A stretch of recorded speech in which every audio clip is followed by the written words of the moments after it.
I was yawning. I kicked the table. Man, you kicked the table. We need a real studio. Yeah. Welcome to the Deadzone Podcast. Deadzone is the sci-fi tabletop miniature skirmish game from Mantic Games. And now, here are your hosts, Rob Harper and Jack Pike. And I am your announcer, William Randolph Wintergreen. Welcome to the early May episode of Deadzone the Podcast. In this episode, we talk about a few games we played, and as always, we get a little lively. You can go to deadzonegame.podbean.com to see the pictures of the games we played. And now onto the show. So, welcome to Deadzone the Podcast, episode 14. My name's Jack. I'm Rob, and today it's going to be a battle report-a-thon. Yeah, a battle report-a-thon. We played one game already. The plan is we're going to record a summary of how it happened, trying some new troops out. A lot happened. We've got a lot to talk about. It was a frantic game of different troop movements and rules, and it was pretty amazing. It was a knockdown, drag out. We really went toe to toe, and it was something that you got to hear it. You got to hear it, and this is probably going to be the best Deadzone the Podcast you've ever listened to. But before we get to that, let's have a little message from Mantic. You have been listening to the Deadzone Podcast with your hosts Jack Fike and Rob Harper. Deadzone is the tabletop game from Mantic Games. Please visit them at manticgames.com.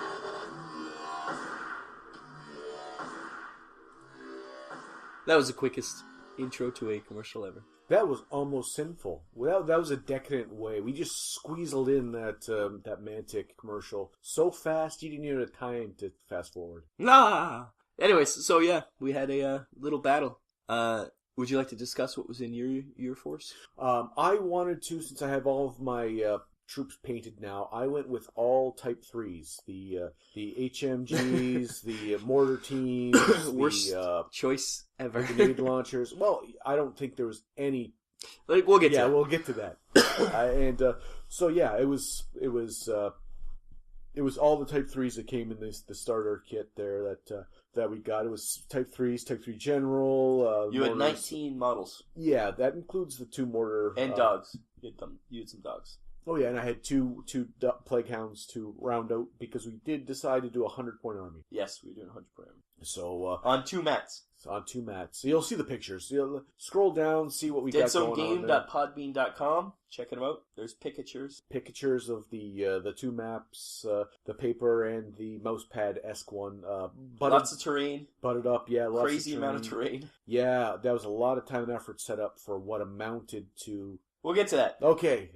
So that's what I had. What did you have in your back pocket there for an army? My usual 60 or 70-point army is a sergeant, sniper, missile launcher, 3 enforcers. This one for a 100-point army, I decided on general, like peacekeeper peacekeeper general, sniper, missile launcher, 3 enforcers, and then I had 16 points. Oh, and I gave armor piercing to one person, which was useless since all you guys had 1 armor. And then for the extra 16 points, we decided I took a merc. And the merc I took was Nestanza, the sniper.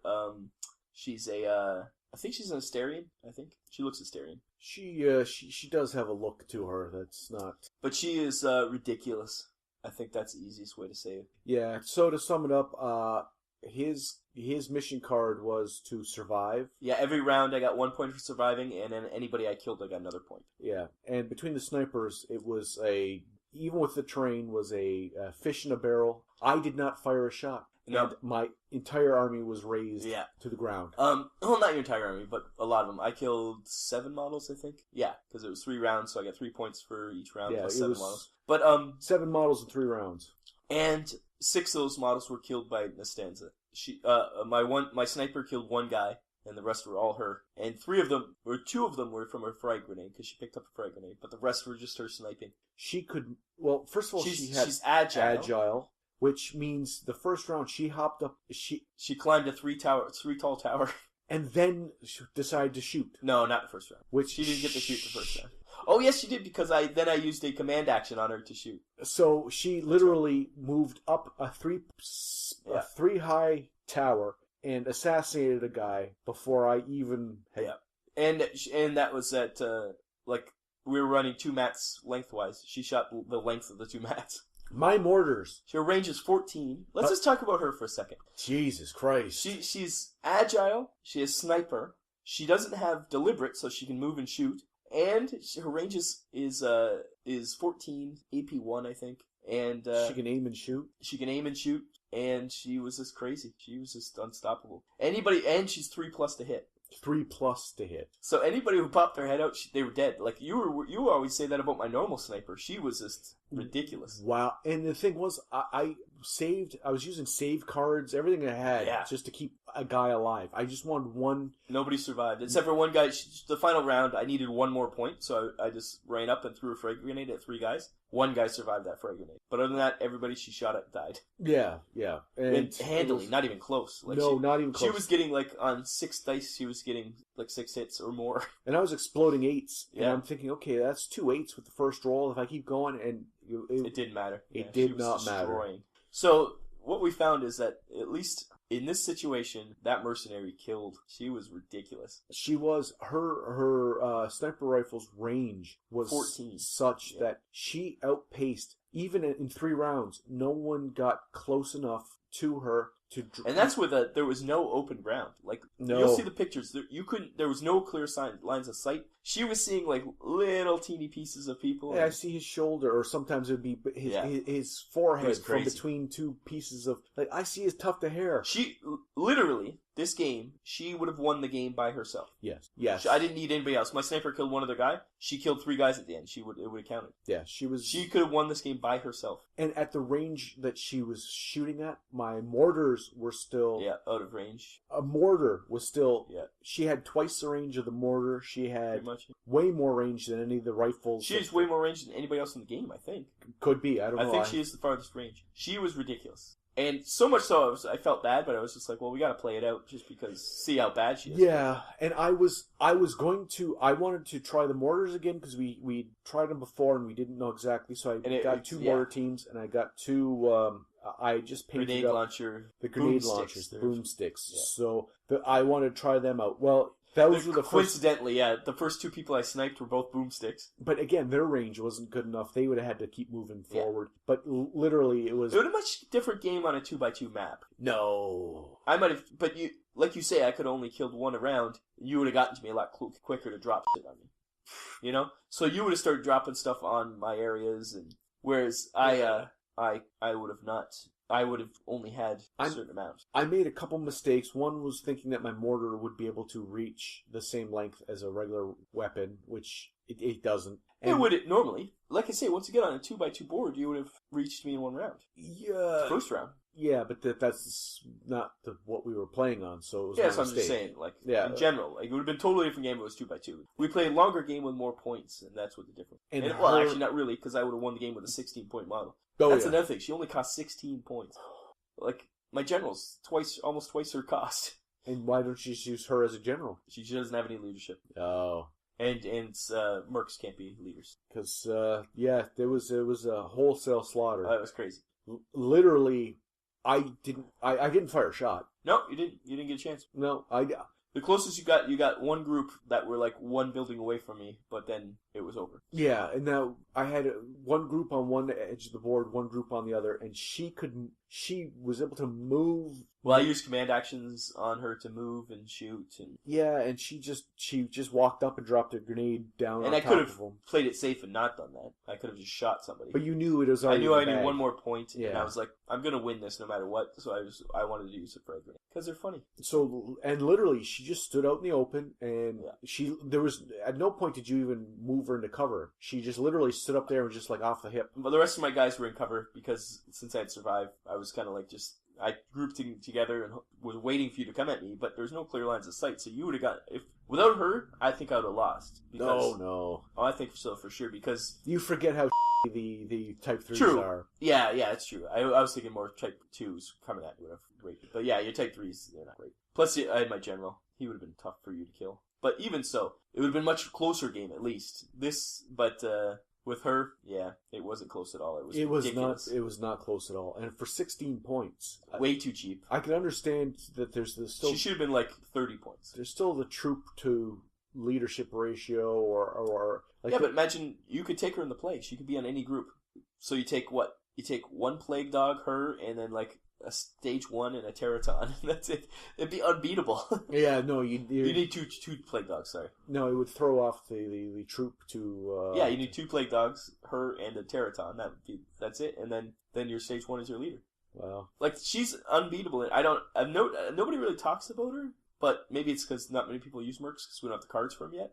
Or maybe they're going to fix her with the cards, too. Once we get the official cards. This is a beta. This is the beta rules. Yeah, well, hopefully... She shouldn't have agile. She should have deliberate.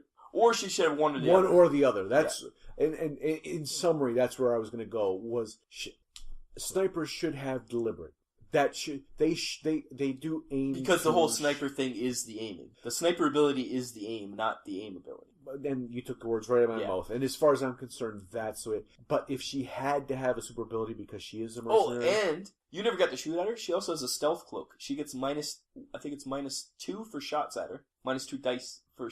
I think it's -2 dice when people are shooting at her, and then when I can't remember what the rules are. Anyways, it's really... The stealth cloak makes it almost impossible to kill. She's impossible to kill. Oh, well, that's nice. Yeah, so like that's an extra layer you never even got to witness. I never even got to see the full overpoweredness. How way overpowered. Because I guess you can to even it out.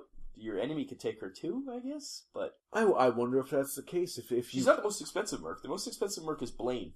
I'd like to see why he's more expensive than her, but I don't think he'd be worth it with her. At some point, you have to wonder why isn't it just mercs versus mercs? That's a different game. Although I remember when the beta rules first came out, people were saying that Blaine by himself could just kill whole plague factions. Plagues cannot kill Blaine, I guess. Oh. So I guess we'll have to play with him next time. Well, if we play a game, we'll call it just Merkin, and we'll just merc it up. You're only allowed 1 merc per unit per army. But literally, your army was a merc. All mercs? No, your army was a merc. You had my army was, yeah. You had some other guys just hanging around like they could have stayed at the original line and never moved. No. I thought my general did help her kill things. One guy was sitting there with a cigarette. Oh, it's terrible. Yeah, I'll just... I did have... One of my enforcers did shoot at one of your dogs and missed. Yeah, but again, he was shooting at his longest range, and he was just shooting at had concealment with it was a reasonable... It was a pot shot, but still. It was just a pot shot, but she was unstoppable. So it'd be fun to see the other mercs try all the different mercs and see if they're all like that, or... Yeah, maybe I'll have to delve into that. That's something I haven't done, but... So yeah, you can look at the pictures. You can see there was a sprawling terrain. We had lots. It was beautiful. Of stuff. We just never got to use it. It was gorgeous. All wasted on pretty much on a because. Also, my mission card played into her being able because I just sat there. I didn't confront you at all. If it had been like if I had to get the other side off or something, the side or hold positions and stuff, it might have been. You never know. Yeah, it might have been slightly different, but I don't think so. Because she can move and shoot, it does change a lot. Move and shoot with the sniper ability. That does change a lot. That is a crazy... Because at that point, you're not a sniper anymore. Well, all it is that, I guess, a normal human sniper, you can't move and shoot because you have to concentrate. Where she's an Asterian, I guess she has better concentration than a normal human. She just goes pop right into perfect concentration mode right after running. She runs because she's agile, so she'll do a sprint and then shoot. Sprint? She climbed 3 stories and shot. Well, 1 story's free, right? Because she got onto it, and then she did a climb. Yep. She climbed 3 stories, got up top, and the general was like, "Hey, how about you kill that guy?" And she was like, "Sure, why not?" Boom. Yeah, pretty much exactly what happened. It was the best thing was you were like joking because last time we played, you put a guy out and a missile launcher just blew him away. No, because it was the missile launcher, and I said the missile launcher the sniper doesn't hit very well, yeah. So I banked. I'm used to playing a game where you can kind of, first of all, with initiative, you can kind of plan, and you can make different things happen, but also you can see risks worth taking. And your missile launcher on the other side of the board was a risk worth taking. You didn't see the sniper. But the sniper with his gray-colored cloak was poised right beside sniper it. actually worked. And so your sniper was like, yeah, you're not afraid But anyway, of so missile this time you're like, I'm not going to do that again. Meanwhile, she did. She shot the guy right off the bat again. Literally... Same guy, too, wasn't it? The same guy? No, those are the two I want. I had just painted those two, and I wanted to try them out. They were nice paint jobs.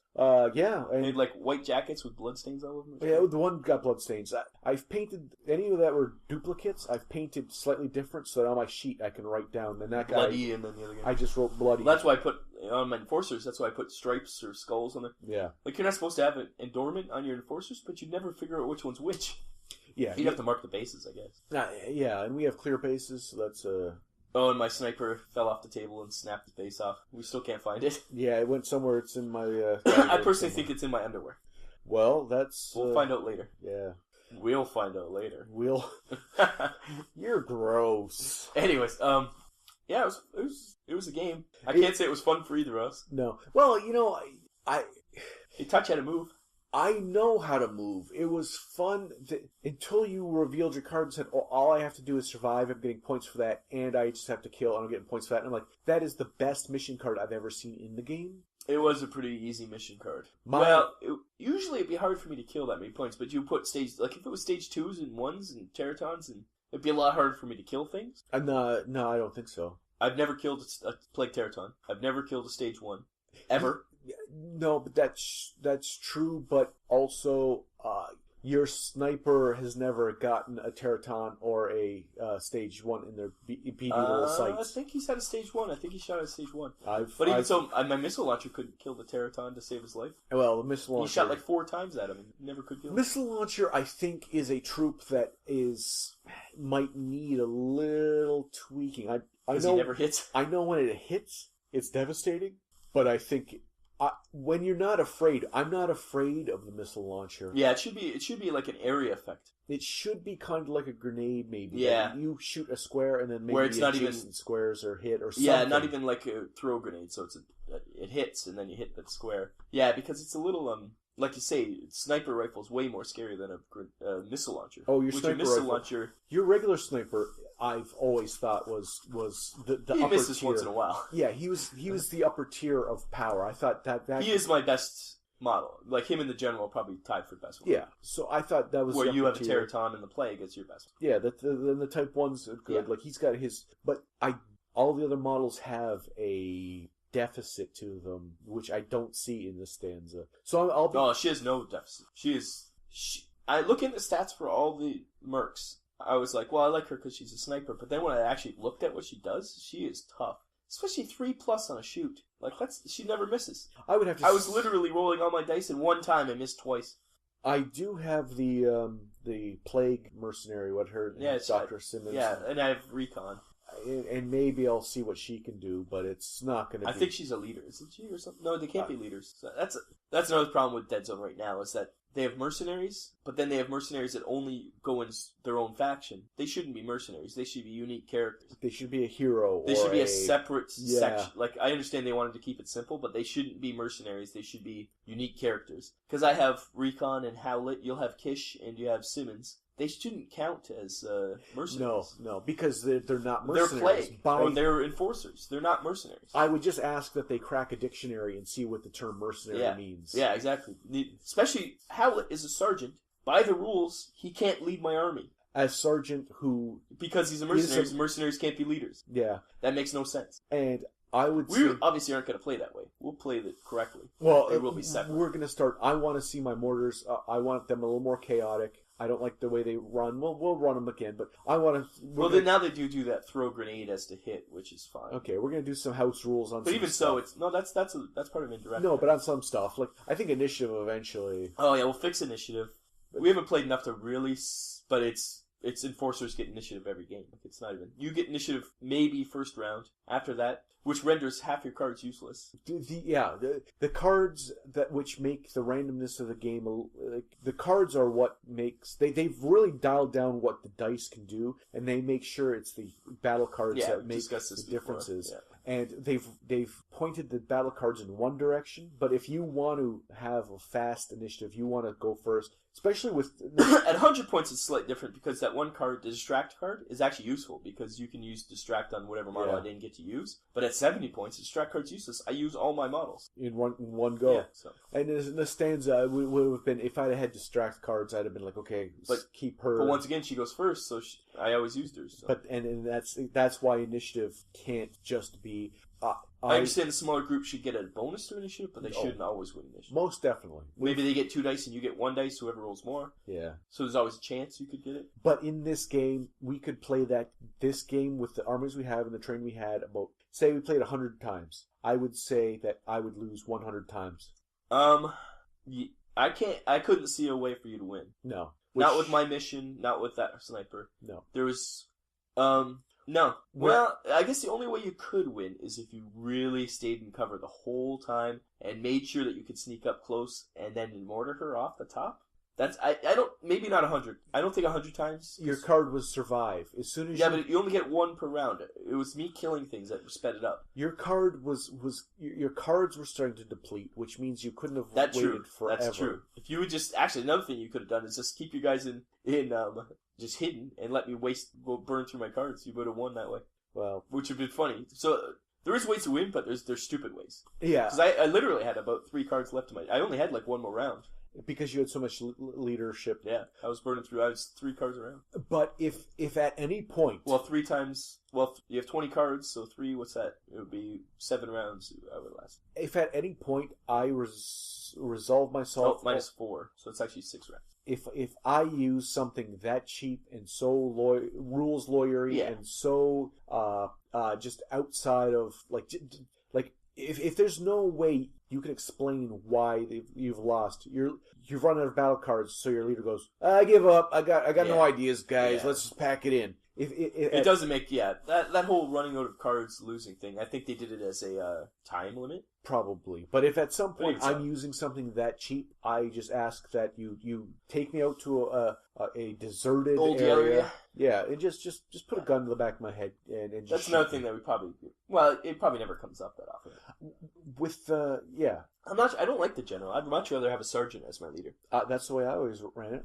Because the sergeant, you can have more guys. I'd have like 4 snipers. Well, yeah, but they can't be troops. Snipers aren't troops, aren't they? No, are they? No, okay, specialists. You have to have enforcers to make up for this thing. Okay, well, and once I actually get to like more models, I'll have like incinerators and fusion guns. Oh, good! So you can have Nastanza and more guys standing in the background just smoking cigarettes. We did it as crap.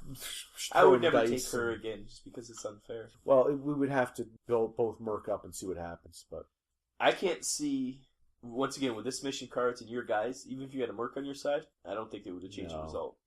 But anyways, that's let's get her, because then it'd be a sniper duel. It would whoever shot first to shoot the other sniper. But that's the way that first battle went down. Please look at the pictures we put up. We're going to put up the pictures. Plagues don't have snipers, right? No. I think you're the only faction that doesn't have a sniper.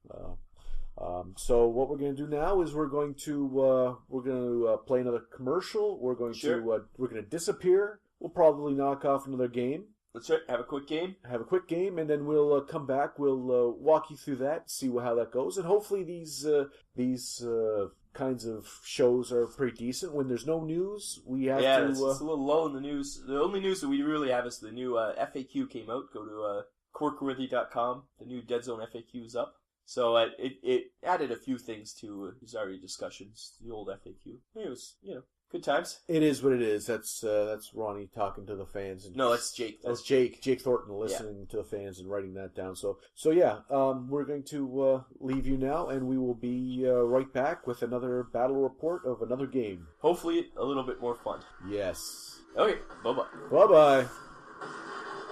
We will now take a moment for an important message.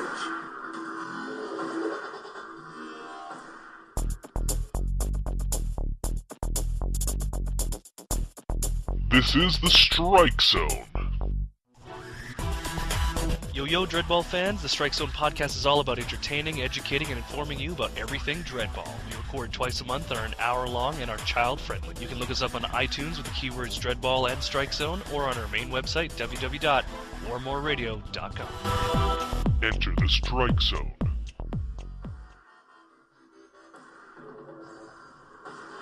Welcome back to the Deadzone Podcast. And welcome back to the Deadzone Podcast. We've just returned from playing a second game of Deadzone, and we're going to discuss that with you. We're going to give you our thoughts and give a little rundown of what happened, and maybe then talk a little about what we think the game needs and what the game lacks and what it does right and what we enjoyed. So let's get to it. The second game, and again, you'll see the pictures on the website. What's the website, Rob? Deadzonegame.podbean.com. Excellent. Yes, go there, just see the pictures. There's not going to be too many of the pictures of that second game. It ran late. It got pretty late, and we had imbibed a few beverages. We had eaten a copious amount of wings. Suicide wings. In a social gathering atmosphere, and in that social gathering atmosphere, we consumed wings so hot that it was, I'm going to say, probably damaging. Medically induced coma was probably better than would have been the option that most people had taken, but we decided to finish up our Deadzone game. Yeah, it was a tough time. It was a time of war in our intestines. Yes, my guts. I think at one point they just grabbed their hats, their briefcases, and just decided, hey, we're out of here. But so this game, I decided to actually take the dreaded Marauders, the accursed Marauders. I know, I felt dirty, but they were fun. I had both Ripper suits and a bunch of guys, and then you took your stage 3, the same army as you had for the last game. Yes. Because with the stanza, just... You never got to see that army do anything. Yeah. No, I literally didn't get to take a shot. I didn't get to move. Because you wanted to try the mortars and your grenade launchers. Yes, the grenade launchers. So I kept that same army, and you decided to get all maraudery. And it was, we did it on a 2x2s, but this time it was skinny-wise. So it was kind of weird that way. It was a long battlefield. Yeah, we played from the short end, or the long end to long end. The first time. And then this time we just played short side to side. We gotta figure out a better way to say that. I know. Because that doesn't work. Well, we were only going 2 feet across. Just look at the pictures, you can see.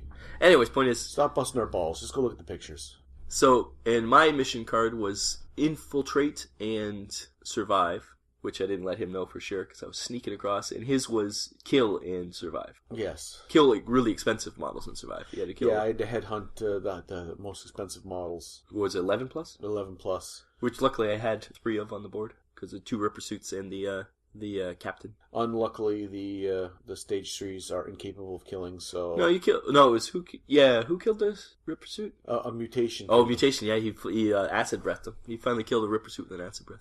But it came down to the wire, and I won just because I got 10 points off the board, and he had 9 points. He just had to kill one more, either my general or my other Ripper suit, and he would have won. Right, we were... or one more round. It was neck and neck. He got all those guys into position and sprinted on the last turn. Yep, just popped everybody off the side. And, yeah, I was trying desperately to kill his general. And he had a chance. You had a dog on him at one point, and then yeah. you suppressed him at one point, and he just kept surviving, luckily. Yeah. And, but you just had it next round. If I hadn't gone off this round, you would have won, because you would have gotten 2 points for surviving. Yes. So it was a very close game. It was a close game, and actually at one point the tide turned. It was a complete wash for the first 3 rounds. Yeah, at first I was like, oh, this isn't fair. Marauders are kicking butt, but then because with their armor and I had nothing that did AP, it was just a. He was lamenting the fact he couldn't kill anything, and then all of a sudden he just started. The tide had kind of shifted. I put a mutation on a. And I killed enough that you got initiative. Well, that's the big thing. That eventually I gained initiative by 1 model. And you jumped 2 guys on my 2 goblin snipers, so that took them out of the game. Yes. So it did turn the tide all of a sudden, and then it was a hard fought. Like in hand-to-hand combat, my type 3s were still not good enough to kill the snipers in 1 round. It actually my sniper got really lucky the one time. He rolled like 8/8 or something stupid. They were scratching at each other and pulling each other's hair for quite a while. Yeah, it was a little big girl fight. Yeah, it was a slap fight, and but then eventually the other one walked up and just cracked my enforcer in the back of my enforcer. See, so you said my goblin in the back of the head with his rifle, and that was the end. My goblin died. But the big one was that as you were moving your guys across the board, you moved your mechanized, your Ripper suit underneath my guy with the who was on a tower. Who had the acid breath, and he just vomited down the side of the tower. And you rolled really well, and he had AP2 on the acid breath. The AP2 was what ate him. Yeah, and I think I don't think I rolled any successes on my. No, you stank it up on that one, but but still, usually you would be like, his armor, because it was. I think we learned. Oh yeah, he only takes 1 point damage. Oh wait, you have AP2. He's down here. Yeah, so that's when it got interesting. Had you not been going off the side of the board, I think it would have been good. Or if it had been lengthwise, where I had to walk 4 feet, that would have infiltrating all the way across would have been a lot harder. Yeah. But the way it worked out, I got lucky. But you got to use mob beasts for the first time. Yeah, they kicked butt. They ate a mortar team, and the other mortar team I suppressed so they could stop bombing me. Yeah. Any worries that mortar teams are overpowered? Yeah, we proved their range is so. Well, it's not even that. It's that they hit sometimes, but then they missed a lot. They also scattered a lot. So I scattered one right onto another guy, but he survived. It doesn't do any damage. The problem with it is their range is so short. Like a regular rifle, they've got regular rifle range with a mortar, and they have but they also have the minimum range. Yeah. So quite frankly, there's a sweet spot. If maybe you can get someone in your range, and then after that they're useless. They're dead. Yeah. And they're so weak that once you get up to them, it's a crapshoot. Like it's just they got fish in a barrel. So the mortar, I think, needs much longer range. But I also think that. But that's probably how they mitigated it being overpowered, is by reducing the range. Yeah, but they can't. Yeah, the frag is mildly effective. Your grenade launchers, you mean? Or what do you mean? From the mortar, it's.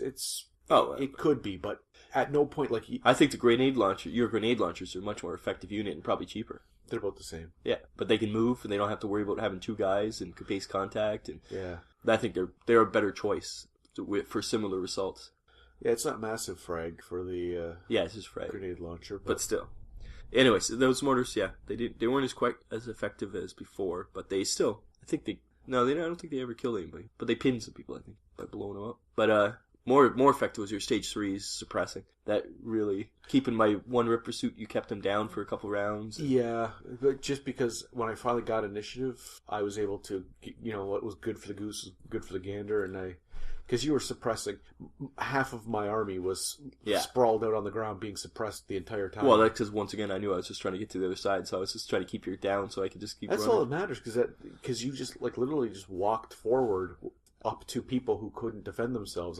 Quite literally, it was 2 rounds, maybe even 3 rounds of guys just sprawled out, and you just I think I'll just walk here, and the whole time I'm going, just let me stand up. Once you got initiative, it changed everything. That did change everything, because then I was able to start. I was starting to be able to take the battle to you a little bit. Yeah. And I'm so used to having my enforcers that they always go first, that I'd leave guys out in the open. And because at one point you just started sauntering across the middle of the board. I'm so used to I'm going to go first, so it doesn't matter. I'll just move them all the way. And with enforcers, I almost get to use I almost get to activate them all right away anyway. So as long as I have 1 guy in cover, the rest can just be on the open. But it's quite different when you have a huge number of models. Because I think I had 12 models and you had 19 or something, but then I killed some and evened it out. But, Mob Beast's fun.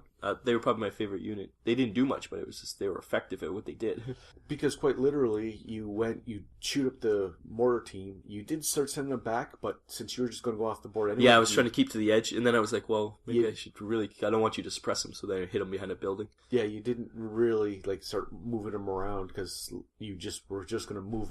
They had to be close enough to the edge that you could sprint off and for your surprise. And then it was nice to have You attacked my general with a dog, and it was nice to have somebody to run up and kill the dog to save the general, whereas the enforcers don't have much in the way of hand-to-hand, especially if it's something better than a dog. But it was nice that I sent my Ripper suit up, my hand-to-hand Ripper suit, ran up and just sliced the dog's head off. Yeah. It was nice to be able to do that. It doesn't happen very often with the enforcers. Once you get hand-to-hand with an enforcer, I pretty much write that model off, because that's their least effective when they're in hand-to-hand. So yeah, it's much different playing the different factions that you're used to. Yeah. And I think we've decided that there's going to be some house rules eventually cooked up on some certain things, and we're probably going to, particularly like Nastanza did make the decision for us that we needed to. Well, she was. I think she's really overpowered, and we were talking about maybe if the other mercs are that bad, maybe it's just all of her things add together to make the perfect killing machine. Yeah, a glitch. We don't know. The stats aren't official yet. Yeah, because she's got 3+ to shoot. She has a stealth cloak. She's like -2 to hit, and she has 14 range on an AP1 gun. Agility. With sniper, doesn't have deliberate, so she can move and shoot. She has agility, or agile, so she can sprint and shoot. Like she's and go up the sides of buildings. Climb up like nothing. Get to the towers. Climb like Spiderman. Yeah, so she might be a confluence of perfect stats together by mistake. Yeah, and I think we will be, once we noodle over the Mercenaries, we'll probably be making some of the Mercenaries heroes. Yeah, for sure. Designating them as their own branch of... Because there's no reason that Sergeant Howlett should be a mercenary. Because he's a sergeant. He's a sergeant, so he can't be a commander, because mercenaries can't command, so that makes no sense. So he's going to be a hero. And then Recon, he's an enforcer. He's just an enforcer unit. And for the Plague, it's Kish and Simmonds. Once again, I think Simmonds is a leader. How can you have you can't have leader stats on a merc, which you can't be a leader. Like, it makes no sense. Yeah, so there's probably going to be some house rules there to be able to have the special characters without...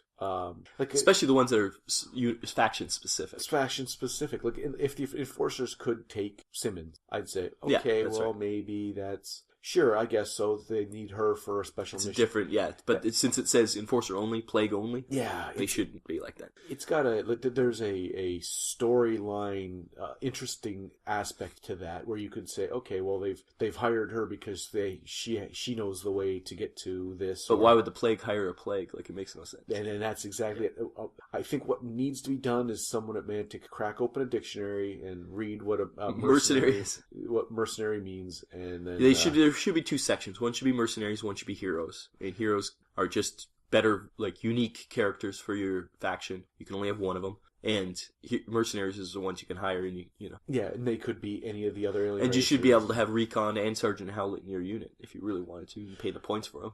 Right now you can't. Right now you can only have one mercenary in your unit at a time. And so you think that for our house rules you could have any amount of heroes as long as they... Heroes, I'd say, not mercenaries. Mercenaries should be just one. But I heroes, agree. Yeah. I agree. Because you're paying for the points. As long as you can pay the points and your troop count is right. Work against troop count, yeah. Okay, well, see, that's the kind of stuff we're thinking about now. And the other one, obviously, we always talk about is initiative. We want to noodle initiative around because it is much more interesting when anybody can have initiative. Because in this last game especially, feeling the fear of somebody else going first is something I'm so new to, since enforcers always go first, that it makes it much more interesting game. And especially when you could have a full, like, you were having 5 units go at a time. Yep. That's 5 units that without air, like, get to go one first, after the other. One, he didn't succeed at this, well, I'll just move another unit in and do it. Oh, he didn't succeed, I'll move another, or just spreading damage all out. Yeah. And then the other person gets to react. It's just a lot of reaction. I think it's whoever moved last, or is it whoever moved last doesn't get initiative? The person who has least miniatures should get like a bonus. Maybe they get 2 dice and the other one gets 1 dice. Yeah, but there's still a chance that the person with more people goes first. It should be a chance, maybe even a slim chance, but still a chance. And I would say each person gets 1 dice. The person who went last gets 1 dice, and the target number is what your leadership is. Yeah, on your or that. card. Yeah. So leaders. Yeah. So on 2s are successes for guys with 2s. 3s are successes. Actually, that would be the opposite then. Or the lower whatever your lowest.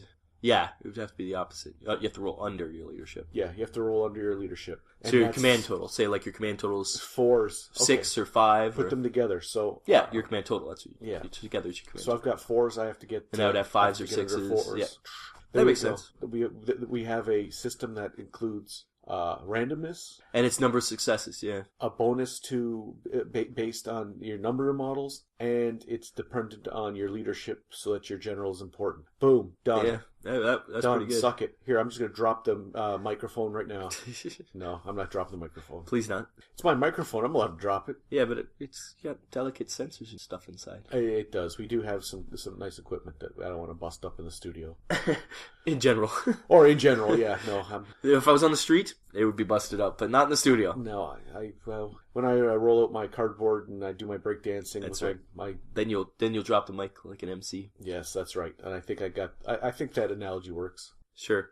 And we'll take another very short break, and then we'll be back to discuss something else, and then we'll go for our goodbyes. Yes, our adieus. Enjoy this very special, touching. It's a very special edition of commercials. Jack promised to record a special commercial for this, so we'll see if it happens. You'll find out right now. Well, hello. I think we should do it as sophisticated ladies. Ladies who enjoy some good, wholesome programming. Yes. And how do we support good, wholesome programming? By enunciating in British accents. And? Drinking with my pinky thusly. That is true. I'm sure you do. I'm so sure. We can have a tea party. A tea party. And what do we bring to tea parties? We bring mugs. And where do we get mugs?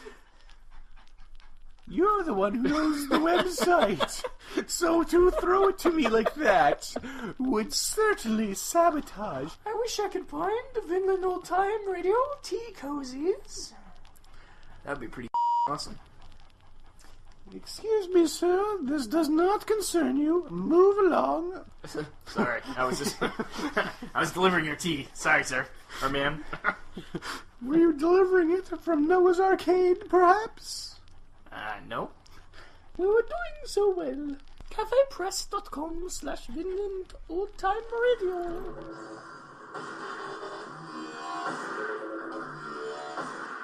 And we're back. Was that a special commercial? Only you know.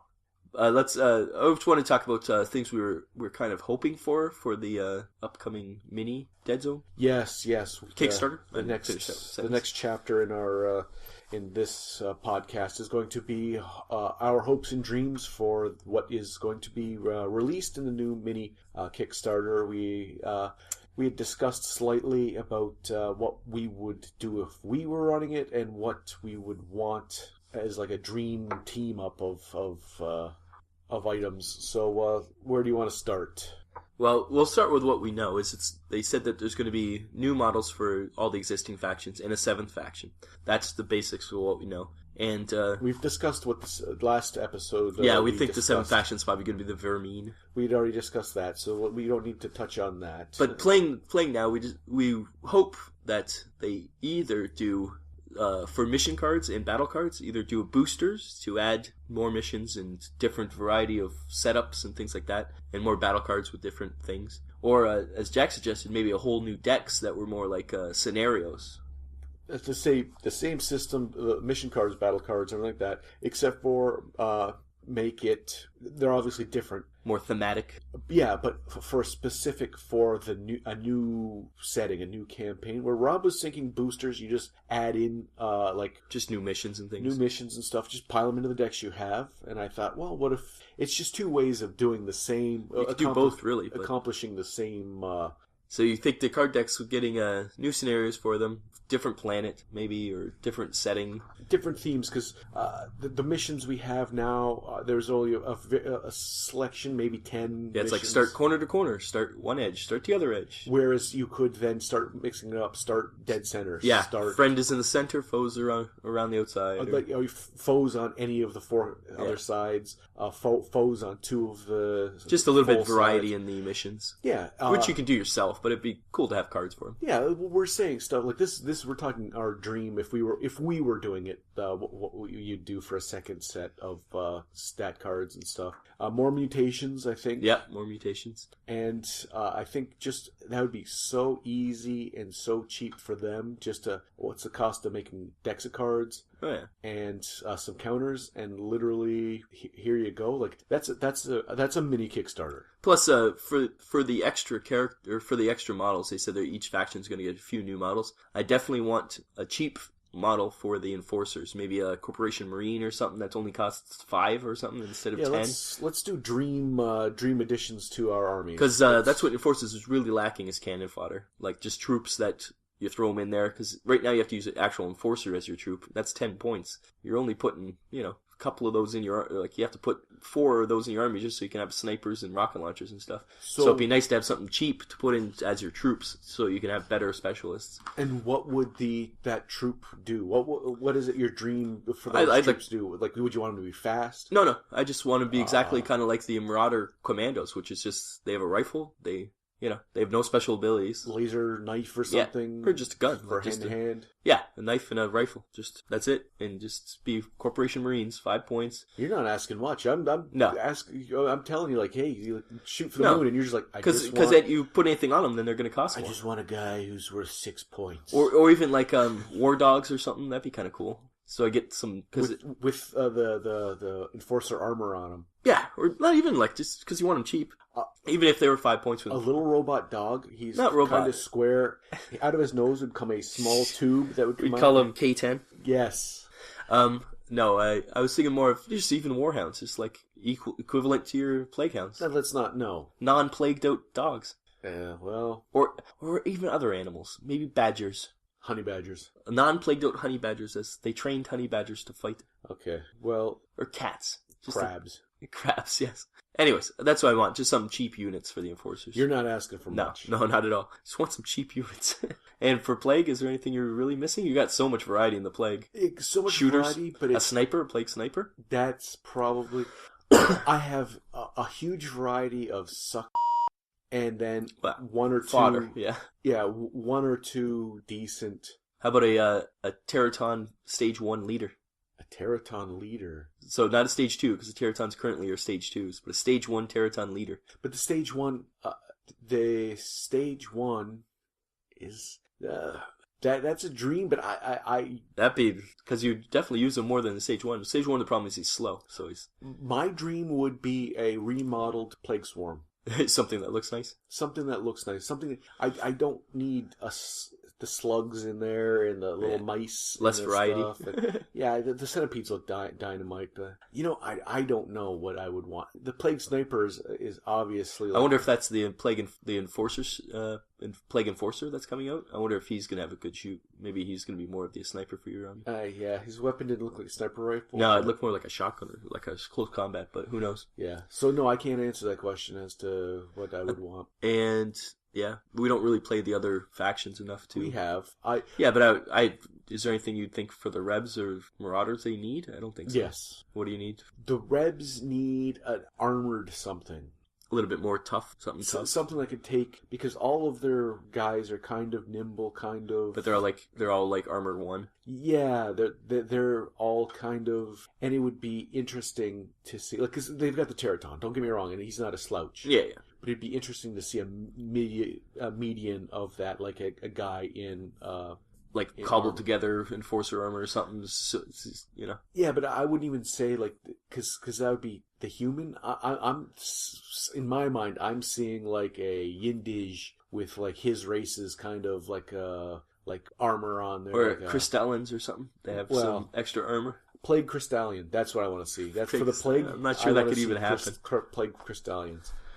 You went middle of the road. You went basic. You went pie in the sky. I'm going pie in the sky. I'm gonna just throw that out there. I want to see a plagued out Crystallion. Yeah, and I haven't played Marauders enough to know what they'd need. I can't see. Maybe more goblins. That'd be kind of fun. Just different goblin troops running around. Yeah. Just maybe just from stealthy kind of objective grabbers or something. Kind of like the what are the ones for the Rebs? Those little gray guys. I can't remember their name. We don't have the models for them. Oh, okay. And what is the other race? That's all 4 races. Plus, we haven't played the Dwarves or the Asterians, so who knows? So yeah. And personally, for us, 7th faction, my personal choice would be Nameless. What would yours be? That's the 7th faction. Those are the squid guys, Nameless. Yeah. And so the rules of this little hypothetical are that there already a race in Yeah, there, I wouldn't make a new race. There's so many races out there and already. they have to have, all it would have to be was put some stat cards out for them and throw a gun in their hand. And Yeah, pretty much. okay, well then, based on that, Yep. my first thought is the Crystallians, because I do They're kind of cool. love the And they models. could be really interesting weapons, like swords, like maybe like crystal shard swords plus other like Yeah, just flame weapons or like molten weapons or something. boundless possibilities. But Crystals, things that shoot crystals, that'd be kind of cool. Like a flechette gun almost with crystals. That'd be cool. yeah, just shotguns. Yeah, crystals shoot. But that was my first impulse because I do think that I like the model. Especially if they're when they come out and they're going to be that translucent and all that when we actually see the models. We can't wait for They're that. going to look nice. And if at any point, like, I haven't seen the model personally up close. I don't own any. So all I can say is that if you want a genuine review of what they look like, I saw where this is going.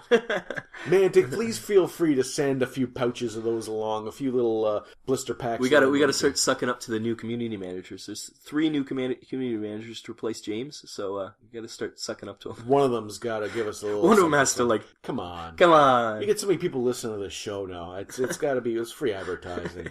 A couple Crystallian blister packs or something. Which aren't even out until next November. So you got plenty of time then.